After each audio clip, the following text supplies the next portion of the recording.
Okay. All right, let's kick off again. For the mapping task. All right, are we ready? Thanks. For the mapping task, I'm struggling to add other additional information to my base map. I've looked at the link you put on Google document, but I can't seem to put it on Rhino.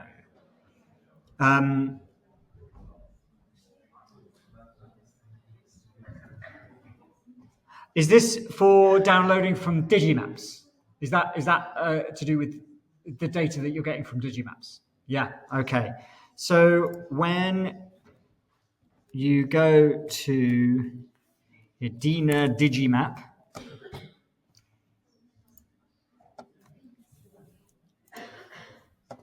under OS Digimap and logging in,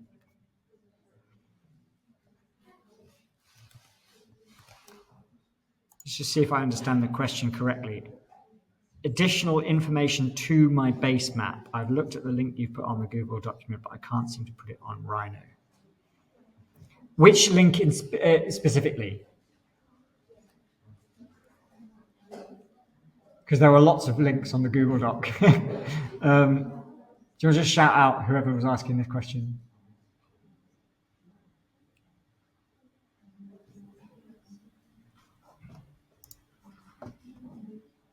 So when you say base map, I'm assuming you're talking about the Digimap base map, and then it's a question of downloading the right data.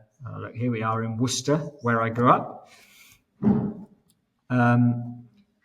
When we go to download data, the first thing that we need to do, because if you add stuff here without selecting an area that you're interested in, then it won't actually give you any data in that download.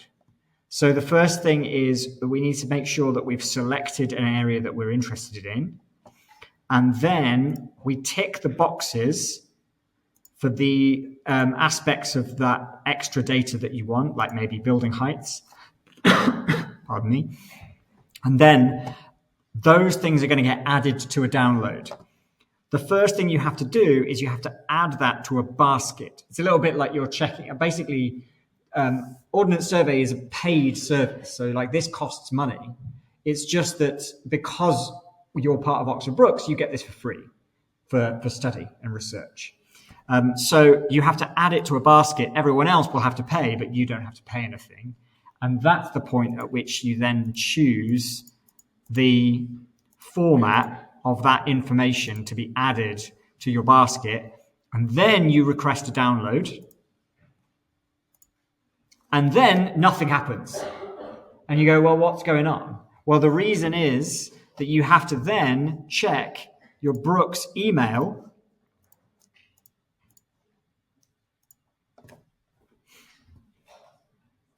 because your email will then give you a thing saying your Digimap data order has been received.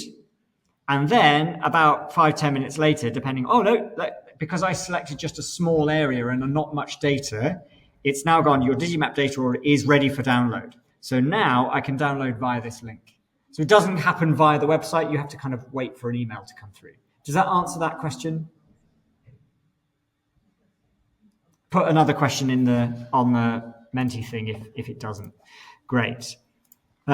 This one's a really, really interesting one. I'm actually going to show you some more of this later on. But what we want to do is have a specific piece of 3D geometry that might be quite complicated, like text.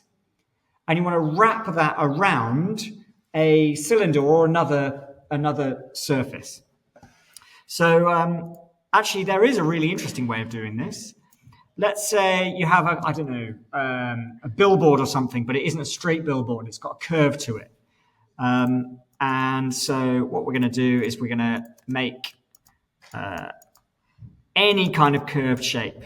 Maybe this goes like this, and I'm going to copy this up. There we go. And maybe if we want to be like super exciting, we can like kind of sort of make it non-straight. And I'm going to loft in between these two curves. And then I've got this kind of curvy surface that does one thing or another. And what you might be then tempted to do is to say, okay, well, I've got some text or something. So I can type in text. I can actually make a text object, which is kind of fun, because then I can say, Rhino is so cool, man.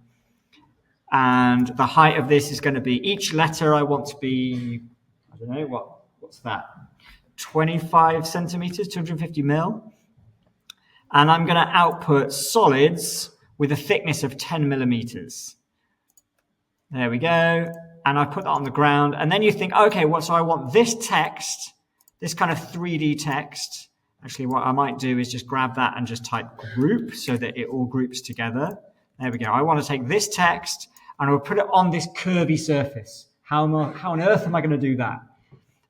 You might be tempted to, I'm just going to make a copy of this. Go, okay, right, I'm going to rotate that around. I'm going to rotate that around. I'm going to lift it up. I'm going to push it back. And then if I push it back too far, then obviously like this isn't going to work. I can't do this manually. It's going to take far too long. So what I can do instead is something called, this is actually one of my favorite commands. It's really cool, actually. It's called flow along surface. Flow along surface. And the way it works is this.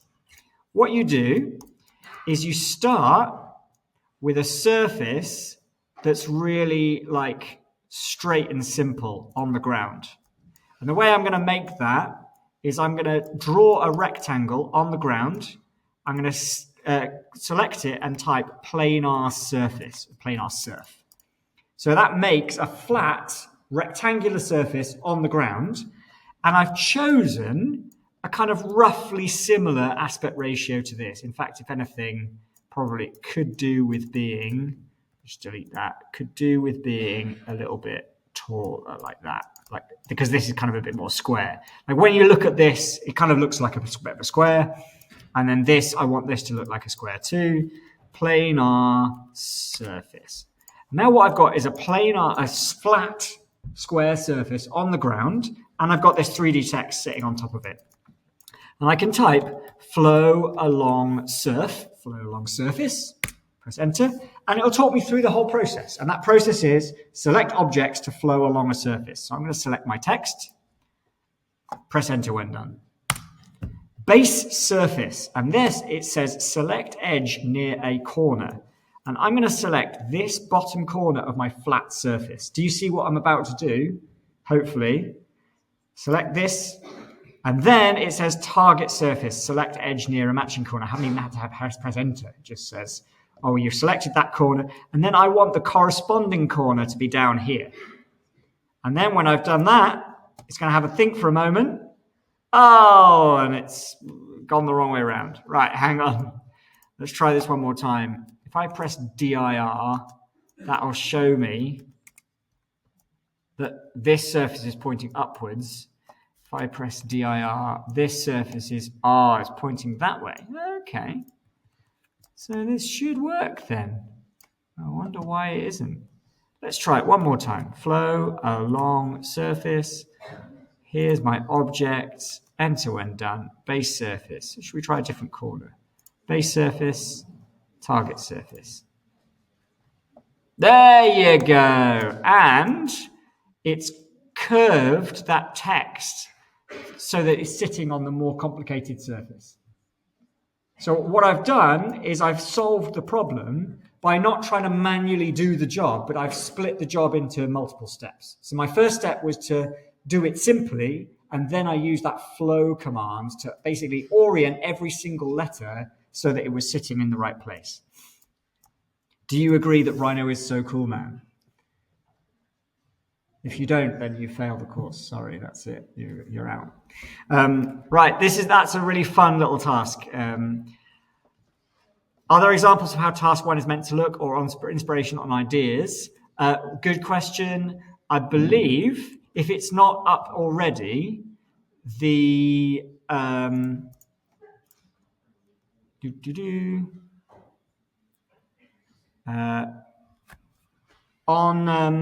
I think on the Moodle there's an area called example submissions, so you can look at good examples from previous years and you can get inspiration from that.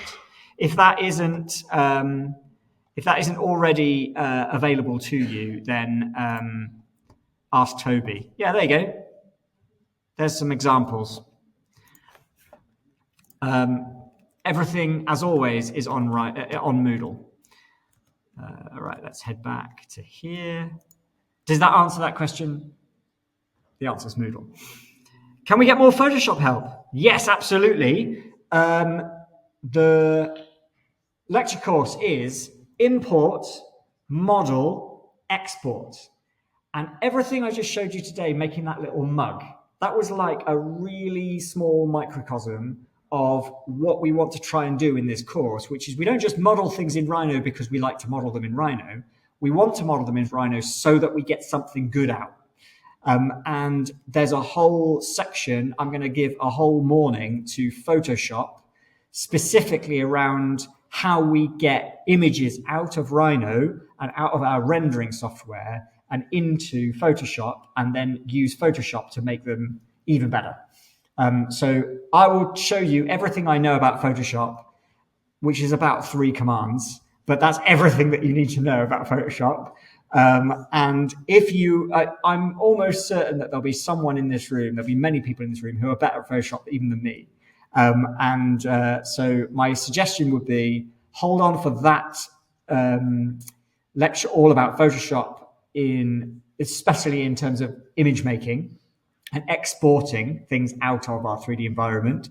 And in the meantime, find someone in your year or in the 3rd year who's really good at Photoshop and say, how on earth did you do that? Because people are really, really happy to share their wisdom, usually. What's the best way to take a section from a 3D model? I'm actually going to show you this again in our future lecture, but let's just have a look at how this works. I can do this with this. I'm going to offset that surface and make it 3D. There we go. And maybe I also want to make, I don't know, a box shape, and shall we make a cylinder? And let's make a sphere as well. There we go. So I've got my scene here, and you might be interested to say, well, what if we could cut our way through a section of this 3D model? There's a really useful tool for that, and it's called a clipping plane. What I'm actually going to do is start demonstrating the way I mean to go on, which is to say primitives. I'm going to add primitives to a greeny layer, maybe. Yeah, there we go. So I'm going to put these on this layer, change object layer. There we go. I'm going to make a new layer and call it a wall. I'm going to add that to that layer, and maybe we'll color that in turquoise. There we go. And maybe we also have a layer for our text, and maybe that's going to be purple. I like purple. There is a thing. Then we change object layer. There we go. So we've got different things on different layers, and that's kept my file nice and organized. And then that's on my people layer. That's down here. So everything in my scene has a nice layer to it. I'm going to sort of move that out of the way because we don't need to worry about that too much. And what I can do is I'll keep this nice and organized. I'll make a new layer, and I'm going to call it clipping plane, or clipping planes if you have multiple of them. And I'm going to set my layer, my clipping planes layer, to be the default layer by clicking this little tick button or just double clicking it. And I'm going to type clipping plane. And when I make a clipping plane, it's going to ask me for a corner of a rectangle. So I put a corner of a rectangle down on the ground, and then the other corner of a rectangle, put the other corner of a rectangle down on the ground. And then in an instant, everything in your scene disappears. And that's a bit annoying. So let's see if we can fix that by rotating our clipping plane. I'm going to hold down the shift button so it kind of like sits up in the sky again. And then what I can do is, as I move this clipping plane, you'll see that my scene starts to kind of get eaten away and disappear so I can see through it. And this is exactly how, and you don't even have to have the clipping plane anywhere near your model. It's just, this is an infinite plane that's going to keep moving. So maybe I want to cut I'll cut through sort of half my person, a little bit of a sphere, half of a box, and through the wall. Something like that. You can also rotate this. You can rotate this plane, and maybe I want to rotate it a little bit like that, and then move it like that. There we go. So we've got a little bit more of the sphere, and whatever works, right? You can basically move this clipping plane around. Then I'm going to come into a different view. So in this case, actually, maybe I want my front view. This is going to be the useful one for a section, because the section needs to be like a flat view of my scene.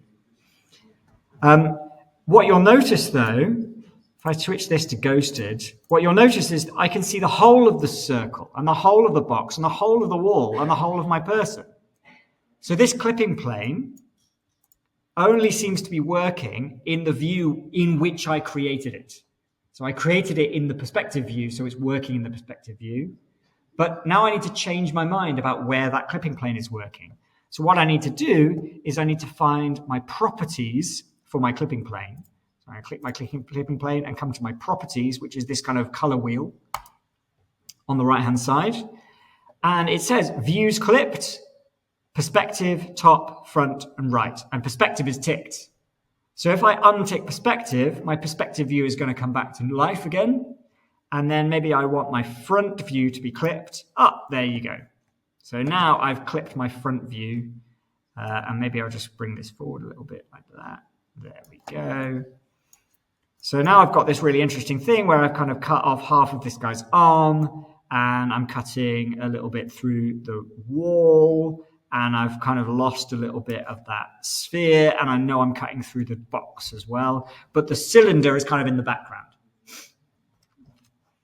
Happy with this so far as an approach? Am I going a bit too fast? Have you got the right kind of notes going on? This is being recorded as well. I will just double check. It is, yes, good.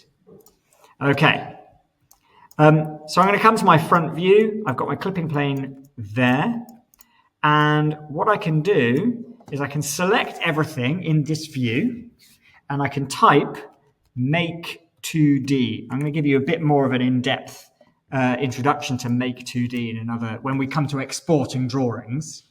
But I'm going to do clipping plane intersections turned on.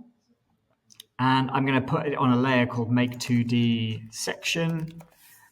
And I don't need to see hidden lines. Thank you very much. There we go.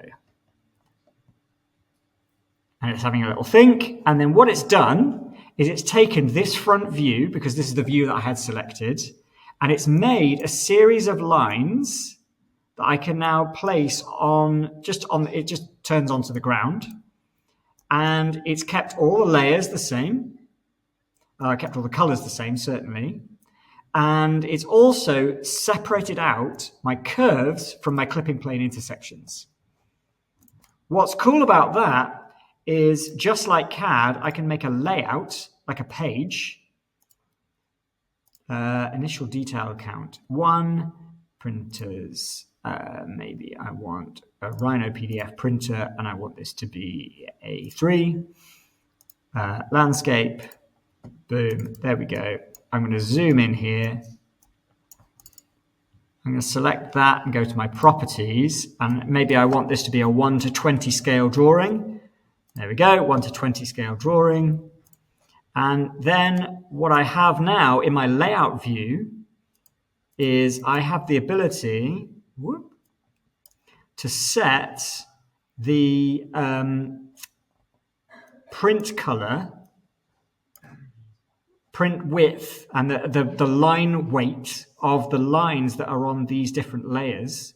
And because I organize them by layer at the beginning, I can actually go to print preview and then select all these lines and say, I want their print color to be by layer, I think.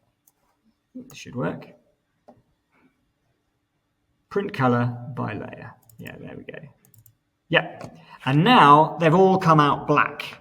And what you'll notice is if I come down here, the curves have a print width of default. I'm actually going to change that so they're like actually a certain width. There we go. So these are my thin lines. They're 0.13 millimeters wide. And my thick clipping plane intersection lines are 0.5. So they're coming out thick and my other lines are coming out thin. Well, guess what? Basically, we've now got Rhino to create a section cut through our scene, which has also sorted out our line weights for us. Pretty cool, right? Yeah. And I could basically print this page hopefully.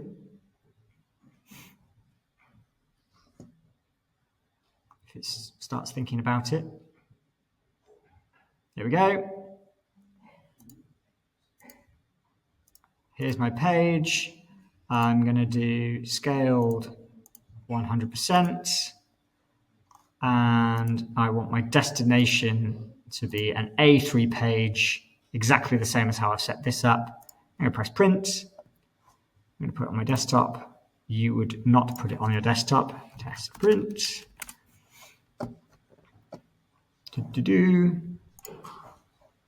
And here's my PDF with thick lines all the way through my cuts and thin lines wherever there's anything else. So that's an answer to how you would make a section cut. Does that answer your question? It's probably more detail than you needed it to be, but clipping planes are really, really useful. Okay.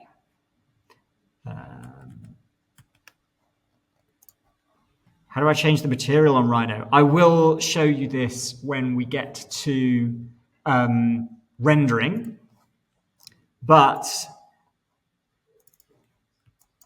there's a very easy answer, which is when we're looking at the layers palette, one of the things that you'll notice if you are just looking at the layers color, that's one thing. And at the moment, these primitives are green, and they're just displaying as green with a display color to kind of let you know which layer they're on. But there's a thing next to it that says material. And I can click that little white circle next to material. And then I can change my mind about what material that's going to be. Maybe I want that to be metal, and I want it to be kind of a red metal. And I want it to be super polished. And I want to press OK. And now nothing's happened. And you think, well, that's not very useful. Well, it's because we're looking through a viewport mode that cares about what layer things are on, which is really helpful for organizing your project. If you want to see the materials, we have to change our view to be one like a rendered view. And now this rendered view is going to pick up the material that I've placed on those layers. This is another reason, if you needed any more reason, to use layers. If you don't use layers, when you start applying materials to your model, you have to apply materials to every single piece of geometry individually, one by one, and it gets really, really annoying. Whereas this, I can select everything on a layer, and then I can change my mind about the material. Maybe I want it to be more like a copper color, and boom, it's done. So layers are an incredible time saver.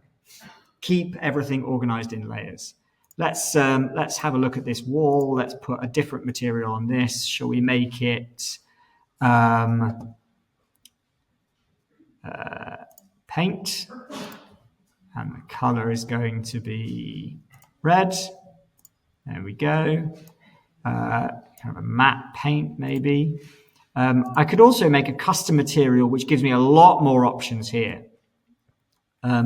So I'll give you a whole thing on this, but let's get some textures. We'll find a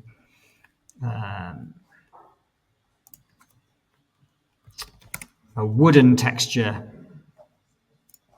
Let's go for this one. I'll download that.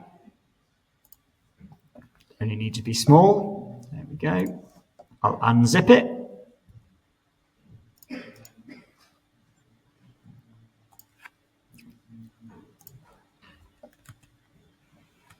Back here. Now, instead of just a color, I can actually add an image. So I'm going to add a new texture here, and it's going to be a bitmap texture, or I can just use the little file icon and find that file. You need to save this somewhere that actually is going to be there all the time. And I'm going to use the color JPEG, which is a square image of some wood. And it's having a little think. And hopefully, yep, there we go. Now it's added that texture to that element. And I can see that, yeah, in theory, yeah, it kind of looks like a bit of wood. However, there's a problem. I don't know if you can see the problem. How big is a person and how big is the wood grain? Kind of looks a little bit off, right? Like when you look at this, it's very easy to realize that, to think that the person is basically like super, super small, like Honey, I Shrunk the Kids.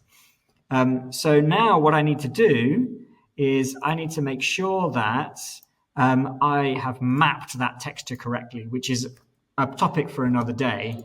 But effectively, I need to go to my texture mapping within my properties for that object. And I'm going to tell it how big it is in real life and how big the texture should be. I'm going to try. Oh, no. Not position. I want scale. Lock the scale. There we go.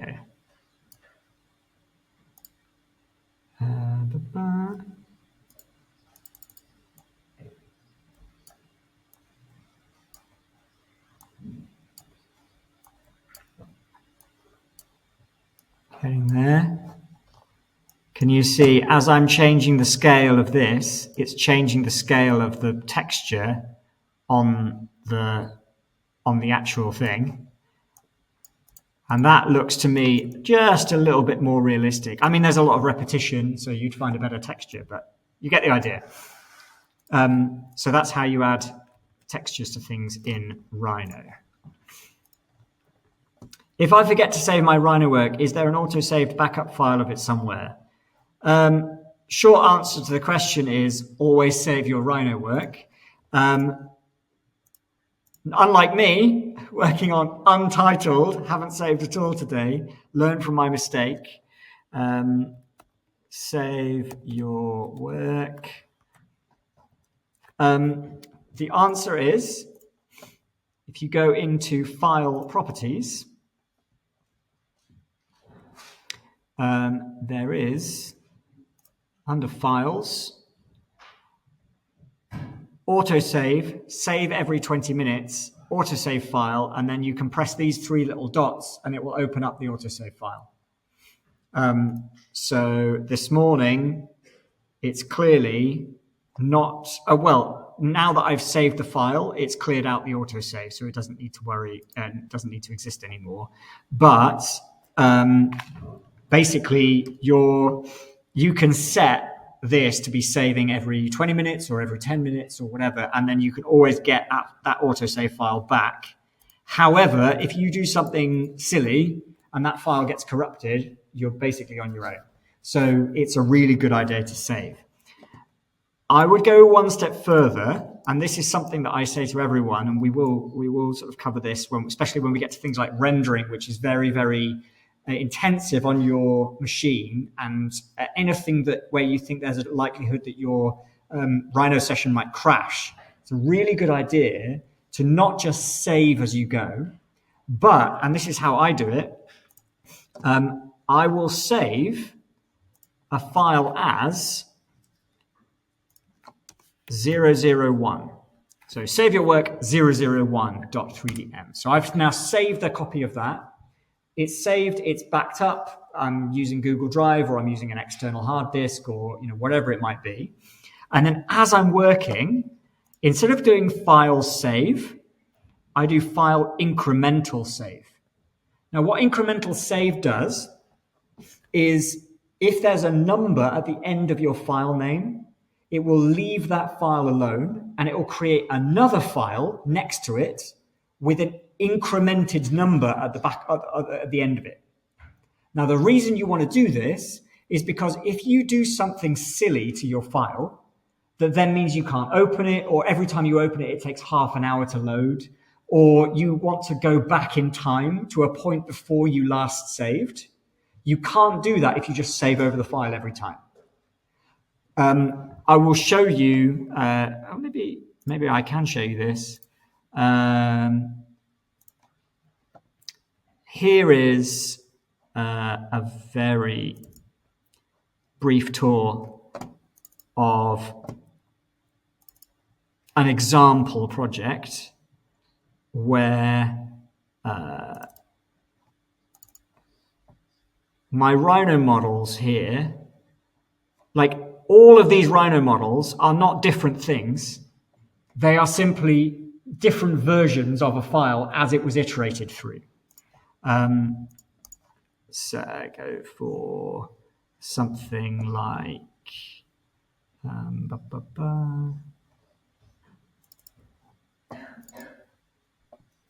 yeah, here we go. So do you see 3D final model in line with GAs? 003, 004, 005, 006, 007. But that was all on the same day. That was April 29th, April 30th.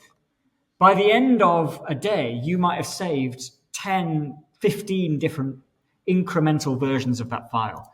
So I'll show you how that works. You go File, Incremental Save, and then it says file successfully saved as blah, blah, blah, desktop, save your work 002. And if I now look at my desktop, I've got save your work 001, which is my original save. And now I've got a new version of that, which is 002.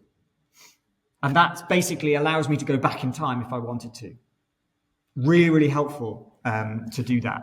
It takes up more space, but it's well worth it. So yeah, autosave and incremental save. Very, very useful. We're nearly there. What free alternatives are there for V-Ray or D5 on Mac? Rendering. Both of those bits of software are rendering engines. And as far as I'm aware, there are no really good Mac-based 3D modeling renderers. I'm trying to think whether there are things like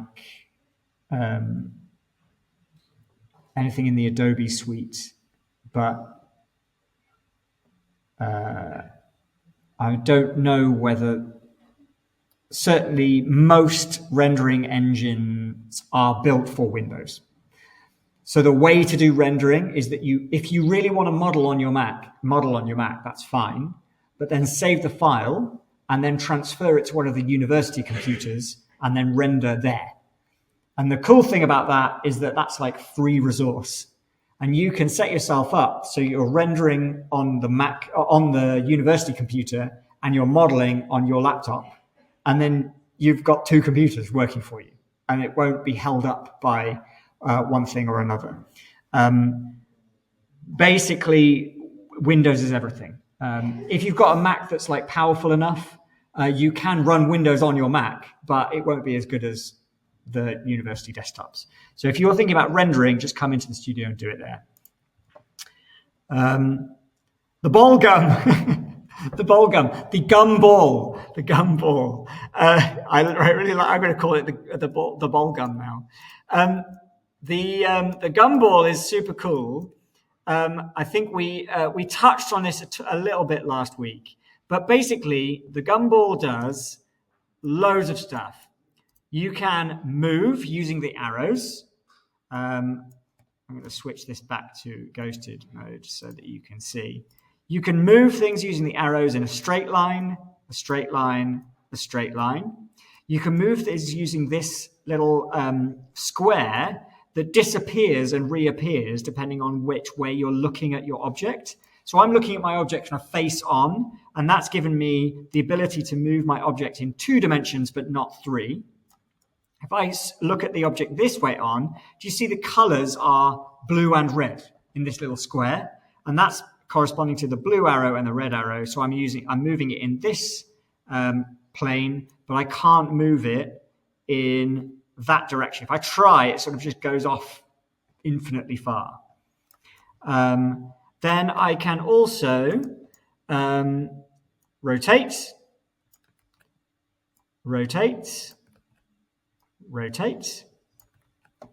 and I can scale in one direction, another direction, or if I scale and hold down Shift, it'll scale the whole thing up and down around that center point.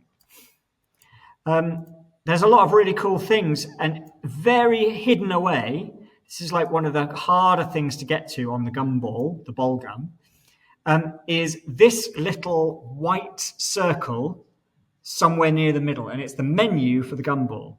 The menu allows you to change a whole load of, a whole load of stuff. So I can turn on smooth or snappy dragging. Snappy dragging is kind of cool because what I can do is now snappy dragging is turned on. I can move this, but if my mouse like hovers over a snap, it'll move the center of my object to be in line with that thing. So it's kind of a useful way of like lining things up. I can also relocate the gumball to another point. So now my gumball, instead of being in the center of the object, is now at this top.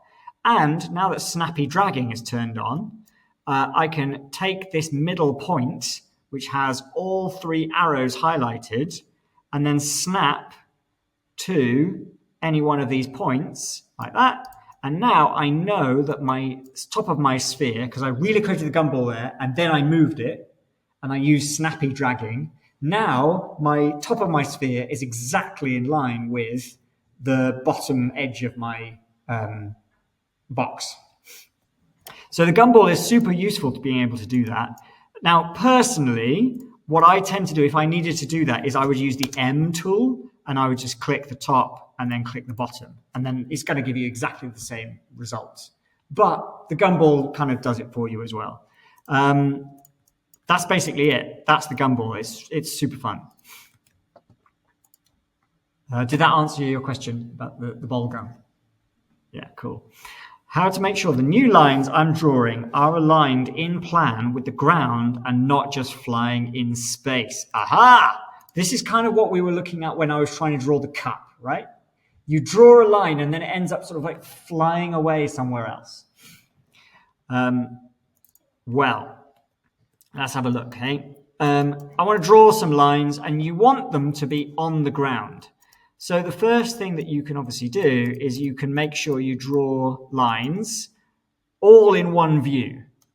But, and the easiest way of making sure that lines are going to align on the ground is by using the top view, because the top view is kind of looking down on the ground. And so it's obviously going to give you a really, really useful way of doing this. However, let's say you're near a 3D object and you do this, doop, doop, doop, doop, and then you go, it snaps to a 3D object that has some kind of height, and you click, and then you do that. Then what happens is that obviously your line is now all over the shop. Yeah, is this kind of what you're talking about, where you end up with this line that's kind of floating off in space or going the wrong way? Yeah? Is that kind of what the question was about? Yeah, cool. Well, there's a couple of things you can do. The first thing you can do is a bit of a nuclear option. I wouldn't recommend it, but you can turn snaps off while you're drawing the line. So you can take this thing and you can say, all right, actually, what I'll do is I'll take O snap and I'll just untick it so it doesn't go bold anymore. I don't know if you can see right down the bottom there. And now when I draw that line, boop, boop, boop, boop, every time I get anywhere near this thing, it doesn't care. The problem is that like now when I want to close it, I can't actually snap to where I was there before. And maybe you do actually want to snap to things as you're drawing this line. So then you have to kind of like keep turning the snap on and off, and it gets really annoying. The other thing is that you could take this line and you can draw it, and then when you're done, you can project it to the C-plane. Project to C-plane is old versions of Rhino had a little picture of a seaplane, like an actual plane that had like floats on the bottom of it that you would land on water, and it was a joke because seaplane stands for construction plane, but it sounds like you're saying a plane that lands on the sea. But a seaplane, a construction plane, is by default, when you're looking in the perspective view, it's the ground. And when you're looking in the top view, it's the ground. When you're looking in the front view, it's this plane in line with where the grid is. And when you're looking in the right view, it's that plane in line with where the grid is. So what you can do is choose a view, and I'm going to choose my perspective view, and I'm going to say, delete my input objects and project it to the C-plane. And what that will do is like, imagine a big elephant's foot coming and just smushing down whatever the line is that you've just drawn onto the ground. So you can draw it however you like, and then you can smush it onto the ground using project to C-plane. You can change the construction plane using this little tab here. It says C-planes, and I can be in this view. I'm going to make the grid much bigger. Snap spacing. Minor line spacing 50. There we go. Here's my nice big grid. If I wanted to, what I could do is I could say, actually, I don't want my construction plane to be the top. I want it to be the front. And as soon as I've done that, my grid is going to change. And now, if I draw, I'm drawing on that plane. Yeah? You draw over here. Boop, boop, boop, boop, boop, boop. And it's ended up on that construction plane. And I can set it back to the floor again and then do some more drawing. And that's going to go onto the floor flat. So setting your construction plane up before you draw and then drawing, or draw and then project it to your construction plane, both of those are like perfectly decent options. Does that help control where your lines are going and the fact that they're not kind of like floating off in space? Yeah? There are lots of things to learn about how construction planes work. There is actually a setting in Rhino 8, which is automatic construction plane. But I would suggest that you get used to setting it up the way you want to, because it gives you much more control over the whole thing. Amazing. We've got 2 more minutes. I might not get to all of these, I'm afraid. Historic map doesn't export the area of interest I chose and exports something different. I'm not sure about that. I would think potentially that where I'm looking now,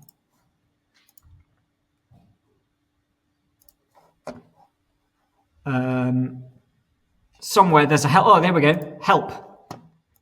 Little question mark, go to the help page, have a read about historic maps. I have not seen that problem before. The other thing you can do, because various people pay lots of money to Digimaps, is that you can get in touch with them and say, this isn't working, can you help me out? And they'll usually, within a day, they'll get back to you on email. So I would suggest Digimaps are probably the people to talk to. Sorry, I can't help you with that one. Can we get more examples of previous task ones? Yeah, again, check Moodle for previous submissions. Can you offset after you've already revolved the object, or do you always have to offset before evolve? Yeah. So the revolving tool was the cup that we started with. I'll just quickly do that. Absolutely. Very different ways of working. So one way of working was to offset the line that I used to revolve the shape. The other way would be to start with a really simple line. I'll do this just on the ground. There we go. And here's my axis. So I'm going to revolve this curve around this axis. So this is like I'm using like a lathe or something.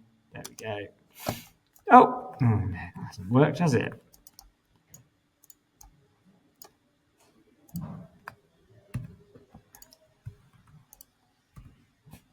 Have to be quicker.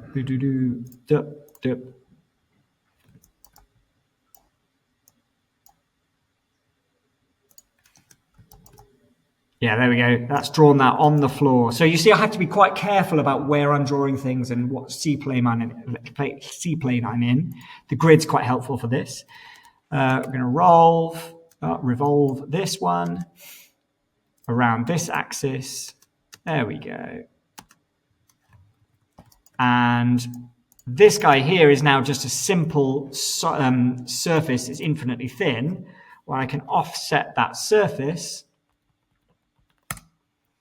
However, what's going to happen at this corner is the question. So now I have to offset this surface, and what I could do is I could have a round corner, and maybe the distance is going to be more like 25 or whatever it is. And what that will do is it'll round over that corner around that crease. The other thing I could do is have a sharp corner, and that'll make the corner sharp around that crease.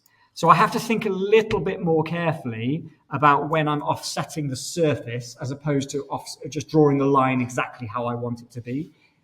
The line gives me more control. But there's absolutely no reason why you couldn't offset the surface after you've revolved it. Yes, is the answer to that question. Not sure about that. You'll have to email Toby. Material and texture library. When I show you V-Ray, I will show you an amazing texture library and how to create your own textures, which is a really useful skill. Export Rhino files in a specific scale. I just showed you how to print at a scale. We set up a print at 1 to 20, and that comes out on a PDF. So yes, there is an answer to that. And when we get to the export part of the lecture series, we'll talk very carefully about how we export images and diagrams and drawings to scale. Yeah, you can make animations in Rhino. You know you can. Look, render tools. This little thing here looks like a film strip. Animation tools. And I'm going to set up a 360-degree turntable animation. And then I'm going to play, and whoa, look at that. And then what I can do is press the record button, and it's going to save a series of images to this folder, whatever this folder is. This is going to be my documents animation. And press enter. Boom, there we go. And now I can go to my documents, find animation.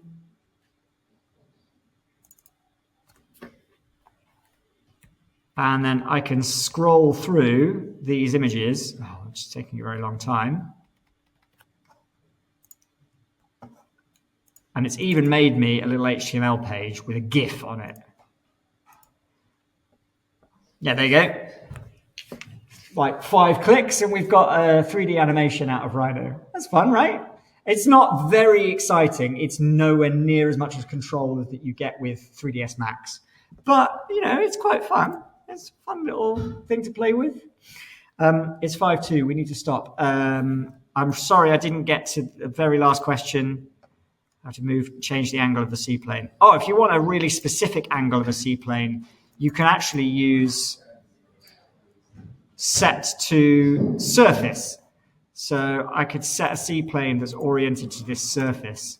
And then, whoa, look at that. That's an exact seaplane on that surface exactly, just by fiddling around with that. Thanks for your questions. They were excellent. I think that was really helpful for everyone, right? Hopefully. I will see you next week for more on modeling. We'll get a little bit more involved, I think. And thanks for your attention and time. See you next time.